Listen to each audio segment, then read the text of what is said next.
ఈరోజు మన భారతదేశం 32,87,263 స్క్వేర్ కిలోమీటర్ల విస్తీర్ణంలో వ్యాపించింది. కానీ సరిగ్గా 2,500 సంవత్సరాల క్రితం పరిస్థితి ఇలా ఉండేది కాదు. అప్పట్లో మన దేశ సరిహద్దులు కేవలం కశ్మీర్ నుంచి కన్యాకుమారి వరకు పరిమితం కాలేదు. పాకిస్తాన్, బంగ్లాదేశ్, ఆఫ్ఘనిస్తాన్, నేపాల్, భూటాన్, శ్రీలంక, మయన్మార్ మరియు టిబెట్ వరకు మన దేశం వ్యాపించి ఉండేది. దీన్నే మనం అఖండ భారతం అని పిలుస్తాం. మన ప్రాచీన గ్రంథాల్లో దీనికి జంబూ ద్వీపం అని పేరు పెట్టారు. కానీ ఇంత పెద్ద శక్తివంతమైన భూభాగం పేకమేడలాగా ఎలా కూలిపోయింది? ఒకే సంస్కృతిలో కలిసి బ్రతికిన ప్రజలు దాదాపుగా 24 వేర్వేరు దేశాలుగా ఎలా విడిపోయారు? అసలు మన పురాణాల్లో చెప్పిన జంబూ ద్వీప రహస్యానికి సైన్స్ చెప్పే గోండ్వానా ల్యాండ్ థియరీకి ఏదైనా సంబంధం ఉందా? మహాభారత మహాసంగ్రామం తర్వాత దేశం 16 మహాజనపదాలుగా ఎలా మొక్కలైంది? ఆ తర్వాత తక్షశిలకు చెందిన ఒక సామాన్య బ్రాహ్మణుడు తన శిఖను విప్పి ఏకంగా ఇరాన్ వరకు విస్తరించిన ఒక అఖండ రాష్ట్రానికి ఎలా పునాది వేశాడు? ప్రపంచంలోని అతిపెద్ద హిందూ దేవాలయం ఈరోజు మన దేశంలో కాకుండా కంబోడియాలో ఉండడం నిజమేనా? ఇండోనేషియా లాంటి ముస్లిం దేశంలో ఈ రోజుకి 9వ శతాబ్దానికి చెందిన బ్రహ్మ విష్ణు మహేశ్వరుల గుడి ఎంతో గర్వంగా ఎందుకు నిలబడింది? ఇవన్నీ చరిత్రలోని చాలా లోతైన పొరల్లో కూరుకుపోయిన ప్రశ్నలు.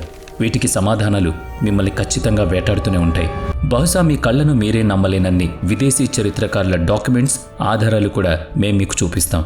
మనం అంత శక్తివంతంగా ఉన్నప్పుడు మన దేశపు కోట గోడలు ఎలా బద్దలయ్యాయి? అఖండ భారతం ఎలా ముక్కలైంది?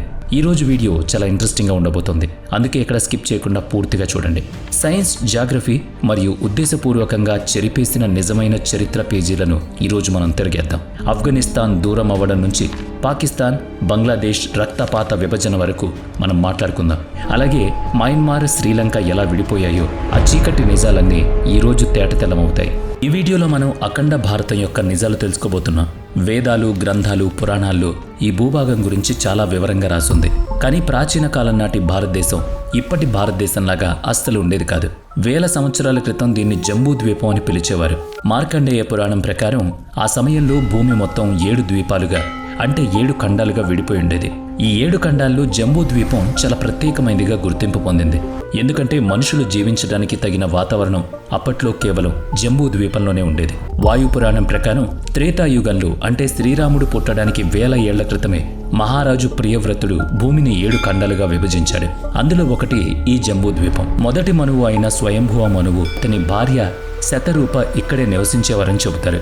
అదే స్వయంభువ మనువుడు ప్రియతముడి కొడుకు ఈ జంబూ ద్వీపంలోని ఒక ప్రాంతంలో భారతదేశాన్ని నిర్మించాడు. అదే ఆ తర్వాత ఆర్యవర్తం అని పిలువబడింది. మీరు ఒక విషయం గమనించుంటారు. మన ఇంట్లో ఏదైనా పూజ, పెళ్లి లేదా ఉపనయనం లాంటి శుభకార్యాలు జరిగినప్పుడు పంతులు గారు ఒక మంత్రం చదువుతారు. మన చేతుల్లో నీళ్లు, బియ్యం వేసి సంకల్పం చేయిస్తూ జంబూ ద్వీపే భరతఖండే ఆర్యవర్తే అని ఒక మంత్రం చదువుతారు. అసలు దానికి అర్థం ఏంటో మీకు తెలుసా? నిజానికి అది మన పూర్వీకులు తయారు చేసిన ఒక ప్రాచీన GPS సిస్టమ్. మనం ఆ మంత్రం చదువుతున్నప్పుడు ఈ అనంతమైన విశ్వంలో మన ఖచ్చితమైన లొకేషన్ ఎక్కడుందో చెబుతున్నాం. జంబూ ద్వీపే అంటే ఆ 7 ఖండాల్లో ఉన్న జంబూ ద్వీపం అని అర్థం. భారత ఖండే అంటే ఆ జంబూ ద్వీపంలో ఉన్న భారత ఖండం అని అర్థం. ఇక ఆర్యవర్తే అంటే ఆ భారత ఖండంలో మనం ఎక్కడ కూర్చుని పూజ చేస్తున్నామో ఆ ప్రాంతం అని అర్థం. కానీ ఇక్కడ ఒక ముఖ్యమైన ప్రశ్న ఉంది. అఖండ భారతం అనేది కేవలం మన పురాణాల్లో ఉన్న ఒక కల్పన మాత్రమేనా? లేక మోడర్న్ సైన్స్, జాగ్రఫీ కూడా దీన్ని అంగీకరిస్తున్నాయా? ఇప్పుడు ఆ నిజాలేంటో తెలుసుకుందాం. మార్కండేయ పురాణంలో జంబూ ద్వీపం గురించి చాలా స్పష్టంగా వివరించారు. ప్రాచీన కాలంలో ఇది ఉత్తర దక్షిణ దశల్లో చాలా విశాలంగా వ్యాపించి ఉండేది. దీన్నంతటినీ కలిపి గోండ్వానా ద్వీపం అని కూడా పిలిచేవారు. మోడర్న్ సైన్స్ మరియు జియాలజీ థియరీలు కూడా మనకి ఇదే విషయాన్ని చెబుతున్నాయి. కోట్ల సంవత్సరాల క్రితం ఈ భూమి 7 వేర్వేరు ఖండాలుగా లేదు. భూమి మొత్తం ఒకే పెద్ద ముక్కగా కలిసి ఉండేది. దీన్నే మనం గోండ్వానా ల్యాండ్ అని పిలుస్తున్నాం. అంటే ఎటువంటి శాటిలైట్ లేదా మోడర్న్ టెక్నాలజీ లేని కాలంలోనే మన ఋషులు జంబూ ద్వీపం గురించి ఖచ్చితంగా చెప్పారు. ఈరోజు మోడర్న్ సైన్స్ కూడా ఆ థియరీని ఒప్పుకుంటోంది. మరి అంత పెద్ద భూభాగం 7 వేర్వేరు ముక్కలుగా ఎలా విడిపోయింది? నిజానికి భూమి లోపల ఎప్పుడూ టెక్టానిక్ ప్లేట్స్ కదులుతూనే ఉంటాయని చెప్పుకుంటాం. భూకంపాలు రావడానికి కారణం కూడా అవే. సృష్టి మొదలైనప్పుడు భూమి పొరల్లో జరిగిన భయంకరమైన మార్పులు, లక్షల ఏళ్ల పాటు జరిగిన ప్రక్రియల వల్ల ఆ టెక్టానిక్ ప్లేట్స్ కదలడం మొదలుపెట్టాయి. ఆ భయంకరమైన మార్పుల ఫలితంగానే గోండ్వానా ల్యాండ్ అనే ఆ మహాఖండం 7 వేర్వేరు కాంటినెంట్స్గా విడిపోతోంది. మనం ఇప్పుడు ఉంటున్న ఈ భారతదేశాన్ని ఆసియా ఖండం అని పిలుస్తున్నాం. దీన్ని బట్టి 7 ఖండాల నిర్మాణం, జంబూద్వీపం విభజన అనేది కేవలం కల్పన కాదు, అదొక సైంటిఫిక్ నిజమని స్పష్టంగా అర్థమవుతుంది. అయితే మనుషుల నాగరికతలు పెరిగిన తర్వాత మన ఆర్యవర్తం లేదా భారతదేశ సరిహద్దులు ఎక్కడి వరకు ఉండేవి? మన గొప్ప రాజులు ప్రపంచమే ఆశ్చర్యపోయేలా అఖండ రాష్ట్రాన్ని ఎలా నిర్మించారో ఇప్పుడు చూద్దాం. దీనికి సమాధానం దొరకాలంటే మనం 16 జనపదాలు, మౌర్య సామ్రాజ్యం యొక్క నిజమైన చరిత్రను తెలుసుకోవాలి. అక్కడి నుంచి అసలైన అఖండ భారత కథ మొదలవుతుంది. ప్రకృతి భూమిని విభజించిన తర్వాత మనుషులు ఆ భూమికి ఒక ఆకారాన్నిచ్చారు. ప్రాచీన భారతదేశ చరిత్ర అంతా మన గొప్ప గ్రంథమైన మహాభారతంలో రికార్డ్ చేయబడింది. ఆ మహాభారత కాలంలో మొత్తం జంబూద్వీపంలో దాదాపుగా 200 చిన్న పెద్ద జనపదాలుండేవి. కానీ మహాభారత యుద్ధం తర్వాత దేశం ముక్కలైంది. కాలక్రమేణా ఆ 200 జనపదాలు కాస్త 16 పెద్ద మహాజనపదాలుగా మారిపోయాయి. వాటిలో మగధ, అంగ, అవంతి లాంటి శక్తివంతమైన రాజ్యాలు పుట్టుకొచ్చాయి. ఈ 16 జనపదాలు బయటికి గర్జించే సింహాల్లా కనిపించిన లోపల మాత్రం చాలా బలహీనంగా ఉండేవి. ఎందుకంటే ఆ చిన్న చిన్న రాజులంతా తమ సొంత రాజ్యాల గొడవల్లో పడి కేవలం తమ స్వార్థం గురించే ఆలోచించడం మొదలుపెట్టారు. సరిగ్గా దీన్ని ఆసరాగా తీసుకుని విదేశీ దండయాత్రలు మొదలయ్యాయి. గ్రీకు ఆక్రమణదారుడు అలెగ్జాండర్ దేశ సరిహద్దుల్లో నిలబడున్నాడు. అలాంటి భయంకరమైన పరిస్థితుల మధ్య ఒక బ్రాహ్మణుడు జన్మించాడు. అతనే భారతదేశ మ్యాప్ను శాశ్వతంగా మార్చేసి తొలిసారిగా అఖండ భారతానికి పునాది వేశాడు. ఆ గొప్ప అర్థశాస్త్రవేత్త పేరే ఆచార్య చాణక్యుడు. అతనికి తోడుగా అతని శిష్యుడు చంద్రగుప్త మౌర్యుడు నిలబడ్డాడు. వీళ్ళిద్దరూ కలిసి ముక్కలైపోయిన ఈ గొప్ప దేశాన్ని ఒకే జెండా కిందకు తెచ్చారు. చంద్రగుప్త మౌర్యుడి కత్తి, చాణక్య వ్యూహాల దెబ్బకు భారతదేశ సరిహద్దులు బీహార్ నుంచి బలూచిస్తాన్ వరకు, అలాగే కశ్మీర్ నుంచి కాందహార్ వరకు విస్తరించాయి. 16 ముక్కలుగా ఉన్న దేశం ఇప్పుడు ఒక పెద్ద మౌర్య సామ్రాజ్యంగా మారిపోయింది. కానీ అఖండ భారత విజయ యాత్ర అక్కడితో ఆగిపోలేదు. చంద్రగుప్త మౌర్యుడి తర్వాత అతని మనువుడు సామ్రాట్ అశోకుడు రాజ్యభారం చేపట్టాడు. అక్కడి నుంచి చరిత్రలో అత్యంత సువర్ణ అక్షరాలతో లిఖించదగ్గ కాలం మొదలైంది. సామ్రాట్ అశోకుడి కాలంలో భారతదేశం ఊహించినంతగా విస్తరించింది. అతను దేశ సరిహద్దుల్ని తక్షశిల నుంచి ఏకంగా ఇరాన్ వరకు తీసుకువెళ్ళాడు. మీకు తెలుసా, అశోకుడి కాలంలో ఈ అఖండ సామ్రాజ్య విస్తరణ దాదాపుగా 50 లక్షల స్క్వేర్ కిలోమీటర్లు ఉండేది. ఇది ఇప్పటి మన భారతదేశం కంటే చాలా రెట్లు పెద్దది. ఆ కాలంలో పశ్చిమాన ఆఫ్ఘనిస్తాన్ నుంచి తూర్పున మయన్మార్ వరకు మన దేశం వ్యాపించుండేది. అప్పట్లో భారతదేశం కేవలం కత్తుల బలంతో మాత్రమే కాదు, తమ జ్ఞానం మరియు శక్తితో ప్రపంచపటంలో ఒక తిరుగులేని మహాశక్తిగా ఎదిగింది. అయితే ఏ సామ్రాజ్యమైనా కేవలం సైన్యంతో మాత్రమే ఎప్పటికీ నిలబడలేదు. అఖండ భారతదేశానికి అసలైన బలం దాని రాజకీయాలు కాదు, సముద్రాలు దాటి మరీ తన జెండా ఎగరేసిన మన సంస్కృతి. అసలు భారతీయ దేవతలు, మన సంస్కృతి విదేశీ గడ్డ మీద అంత చెరగని ముద్ర ఎలా వేశాయో చూద్దాం.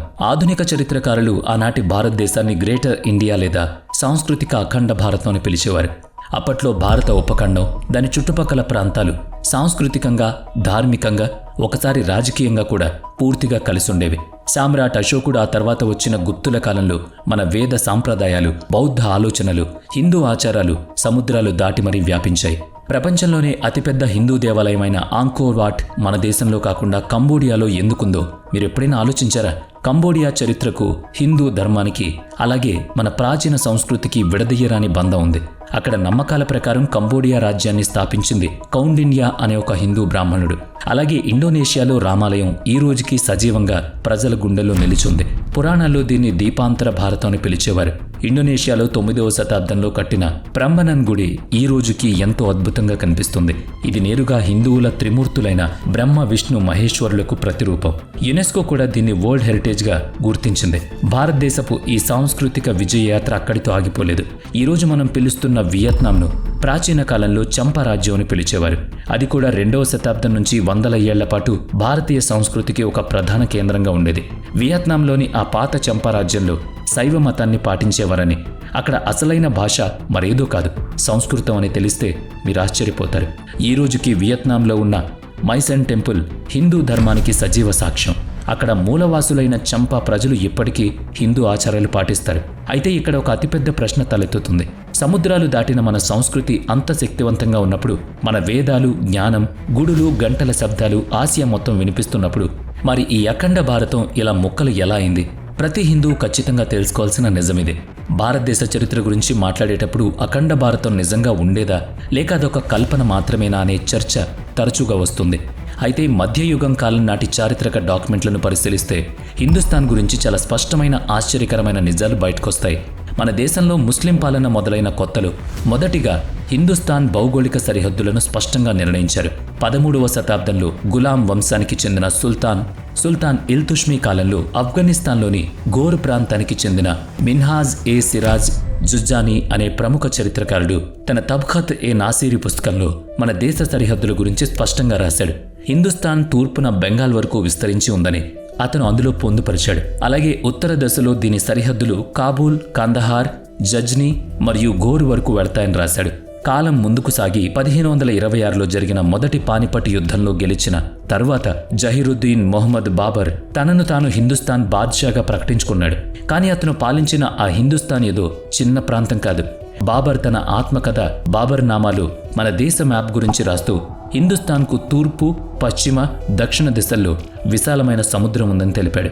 అలాగే ఉత్తరాన హిందూ కుష్ పర్వతాల్లో ముడిపడి ఉన్న ఒక పెద్ద పర్వత శ్రేణి ఉందని అందులో స్పష్టంగా ఉంది.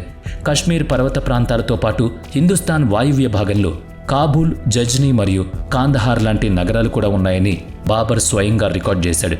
ఈ విదేశీ సుల్తాన్లు మరియు బాద్షాలు స్వయంగా రాసుకున్న ఈ డాక్యుమెంట్లు వాళ్ళు ఎంతటి విశాలమైన అఖండ భారతాన్ని చూస్తారో సాక్ష్యంగా చెప్తున్నాయి. ఇవి కేవలం పాత పుస్తకాలు మాత్రమే కదా, వాటికి సంబంధించిన అసలైన మ్యాప్ ఏదైనా ఉందా అని మీకు అనిపించవచ్చు. దీనికి సమాధానం బ్రిటిష్ వారి డాక్యుమెంట్లలో దొరుకుతుంది. 15వ శతాబ్దం తర్వాత యూరోపియన్ వ్యాపారులు భారతదేశానికి రావడం మొదలుపెట్టినప్పుడు ఈ దేశాన్ని చూసి వాళ్ళు ఆశ్చర్యపోయారు. 1615లో మొఘల్ బాద్షా జహంగీర్ ఆస్థానానికి వచ్చిన బ్రిటిష్ ప్రతినిధి థామస్ రో ఈ సామ్రాజ్యానికి సంబంధించిన ముఖ్యమైన సమాచారాన్ని సేకరించాడు. ఆ సమాచారం ఆధారంగానే 1619లో హిందుస్థాన్కు సంబంధించిన మొదటి బ్రిటిష్ మ్యాప్ను ముద్రించారు. ప్రపంచమంతా దీన్ని ఇండోలిస్తాన్ అనే పేరుతో పిలిచేది. ఈ మ్యాప్ను పబ్లిష్ చేసిన వ్యక్తి పేరు విలియం బాఫిన్. మన దేశపు అసలైన రూపాన్ని చూపించే అద్దంలా ఈ మ్యాప్ చరిత్రలో ఈనాటికి నిలిచింది.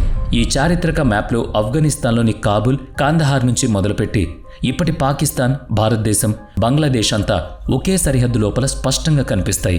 అయితే మొఘలులు మరియు బ్రిటిష్ వాళ్ళు కూడా ఏ దేశ సరిహద్దులనైతే ఒకటిగా గుర్తించారో ఆ దేశం ముక్కలుగా ఎలా విడిపోయిందనే బాధాకరమైన ప్రశ్న ఇక్కడ ఎదురవుతుంది. దశాబ్దాలుగా కలిసి జీవించిన ప్రజలు అకస్మాత్తుగా వేర్వేరు దేశాలుగా ఎలా విడిపోయారో ఆ భయంకరమైన చీకటి నిజాలు ఇప్పుడు మనం తెలుసుకుందాం. ఎప్పుడైతే క్రూరమైన విదేశీ ఆక్రమణదారులు మన దేశం మీద దండయాత్రలు చేయడం మొదలుపెట్టారో అప్పుడే అఖండ భారతం నాశనం అవ్వడం మొదలైంది. 7వ మరియు 8వ శతాబ్దంలో అరబ్ మరియు టర్క్ దోపిడీదారుల కన్ను మన భూమి మీద పడినప్పుడు వాళ్ళు మత మార్పిడులు, మారణ హోమాలకు తెరలేపారు. ఆ దారుణాలే భారతదేశపు సాంస్కృతిక భౌగోళిక రూపాన్ని పూర్తిగా మార్చేశాయి. చరిత్ర రికార్డ్స్ ప్రకారం క్రీస్తు శకం 711లో మొట్టమొదటిసారిగా మొహమ్మద్ బిన్ కాసిం బలూచిస్తాన్ మరియు సింధ్ ప్రాంతాలపై భయంకరమైన దాడి చేశాడు. ఆ తర్వాత మహమ్మద్ గజనీ అనే మరో క్రూరమైన దోపిడీదారుడు 1001 నుంచి 1026 మధ్య కాలంలో భారతదేశం మీద ఏకంగా 17 సార్లు దాడి చేశాడు.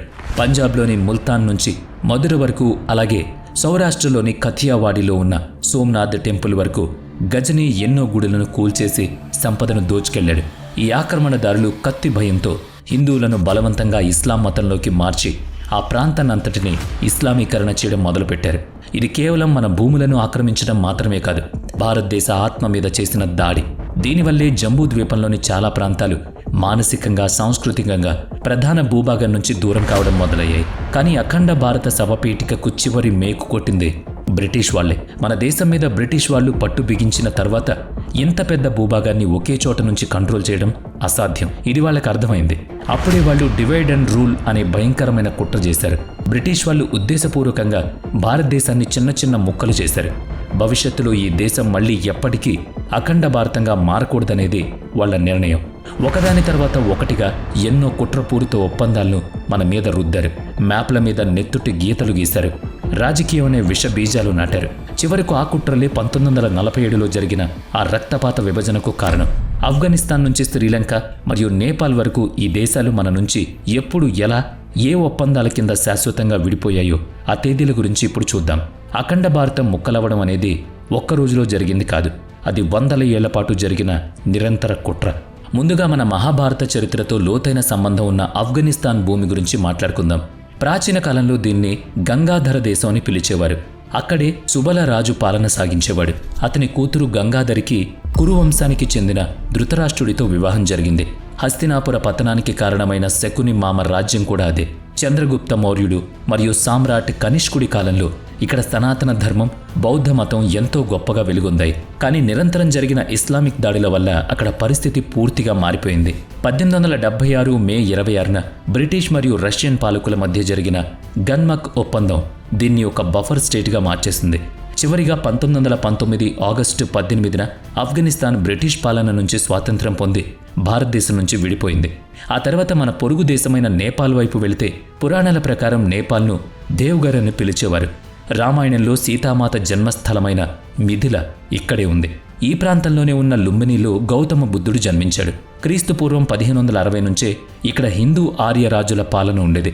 బ్రిటిష్ కాలంలో జరిగిన ఆంగ్లో నేపాలీ యుద్ధం తర్వాత ఇది బ్రిటిష్ వారి ప్రభావం కిందకు వచ్చింది. ఆ తర్వాత 1923 ఒప్పందం ప్రకారం దీనికి ఒక స్వతంత్ర దేశంగా గుర్తింపు లభించింది. 2008 వరకు నేపాల్ ప్రపంచంలోని ఏకైక హిందూ దేశంగా ఉండేదనే విషయం మీకు తెలిస్తే ఎలా ఉంటుంది? ఇక అఖండ భారతదేశానికి తూర్పున ఉన్న మయన్మార్ గురించి మాట్లాడితే దీన్ని ప్రాచీన కాలంలో బ్రహ్మదేశ్ లేదా బర్మా అని పిలిచేవారు. సామ్రాట్ అశోకుడి కాలంలో ఇది బౌద్ధ మతానికి, సంస్కృతికి ఒక ప్రధాన కేంద్రం. కానీ 1935 యాక్ట్ కింద బ్రిటిష్ వాళ్ళు 1937లో దీన్ని భారతదేశం నుంచి వేరు చేశారు. అలాగే ప్రాచీన కాలంలో విదేహా జనపదంలో భాగంగా ఉన్న భూటాన్ను కూడా బ్రిటిష్ వాళ్ళు 1865లో సించులా ఒప్పందం ద్వారా మన దేశం నుంచి దూరం చేశారు. ఇక దక్షిణాదిన ఉన్న శ్రీలంక విషయానికి వస్తే రామాయణ కాలం నుంచే దీనికి భారతదేశంతో సంబంధం ఉంది. రామసేతుకు సంబంధించిన ఆధారాలు ఇక్కడ ఈనాటికి ఉన్నాయి. బ్రిటిష్ వాళ్ళు 1818లో శ్రీలంకను తమ పూర్తి ఆధీనంలోకి తీసుకుని 1935లో భారతదేశం నుంచి సంబంధాలు తెంచేశారు. ఆ తర్వాత 1948 ఫిబ్రవరి 4న దానికి పూర్తి స్వాతంత్రం లభించింది. కానీ అన్నిటికంటే భయంకరమైన రక్తపు గాయం మాత్రం 1947 ఆగస్టు 17న తగిలింది. పాకిస్తాన్ రూపంలో భారతదేశానికి ఉన్న 2 చేతులను నరికేశారు. ఈ విభజన కేవలం భూమికి సంబంధించింది కాదు, ప్రజల మనసులు ముక్కలు చేసిన ఒక విషాదం. ఇందులో లక్షలాది మంది అమాయకులు తమ ప్రాణాలు కోల్పోయారు. ఆ తర్వాత 1971లో ఇదే పాకిస్తాన్ తూర్పు భాగం భారతదేశ సహాయంతో బంగ్లాదేశ్గా ఏర్పడింది. ఇలా గత 2500 ఏళ్లలో భారతదేశం నుంచి దాదాపుగా 24 దేశాలు విడిపడ్డాయి. ఇదంతా చూసిన తర్వాత అఖండ భారతం మళ్లీ ఏర్పడే అవకాశం ఉందా అనే ఒక పెద్ద ప్రశ్న మన ముందు నిలబడుతుంది. ఇప్పటి రాజకీయ పరిస్థితులు చూస్తే ఇది చాలా కష్టంగా అనిపించవచ్చు. ఎందుకంటే ఈ ప్రాంతాలన్నీ ఇప్పుడు వేర్వేరు మతాలు, సంస్కృతులు, ఆలోచనలతో స్వతంత్రంగా ఉన్నాయి. కానీ భవిష్యత్తులో ఏదైనా జరగొచ్చు. ఎందుకంటే ఒకటిగా ఉన్న దేశం ముక్కలైనప్పుడు ముక్కలైన దేశం మళ్ళీ ఒకటి కాదు అనడానికి గ్యారంటీ ఏముంది? రాజకీయ సరిహద్దులు మనల్ని విడదీసినప్పటికీ సాంస్కృతిక అఖండ భారతం ఇప్పటికీ తన ఆనవాళ్లను చూపిస్తూనే ఉంది. అందుకే అంటారు, జంబూ ద్వీపం అనేది కథ కాదు, జంబూ ద్వీపం అనేది అఖండ భారతానికి ఒక మారుపేరు అని. మరి దీనిపై మీ కామెంట్ ఏంటి? ఖచ్చితంగా కామెంట్ చేసి తెలపండి. వీడియో నచ్చితే లైక్ చేయండి, షేర్ చేయండి. ఇప్పటి వరకు మన ఛానల్ని సబ్స్క్రైబ్ చేయనట్లయితే ఇప్పుడే సబ్స్క్రైబ్ చేసుకుని పక్కనే ఉన్న బెల్ ఐకాన్పై క్లిక్ చేయండి. నెక్స్ట్ వీడియోలో మళ్ళీ కలుద్దాం. Thanks for watching.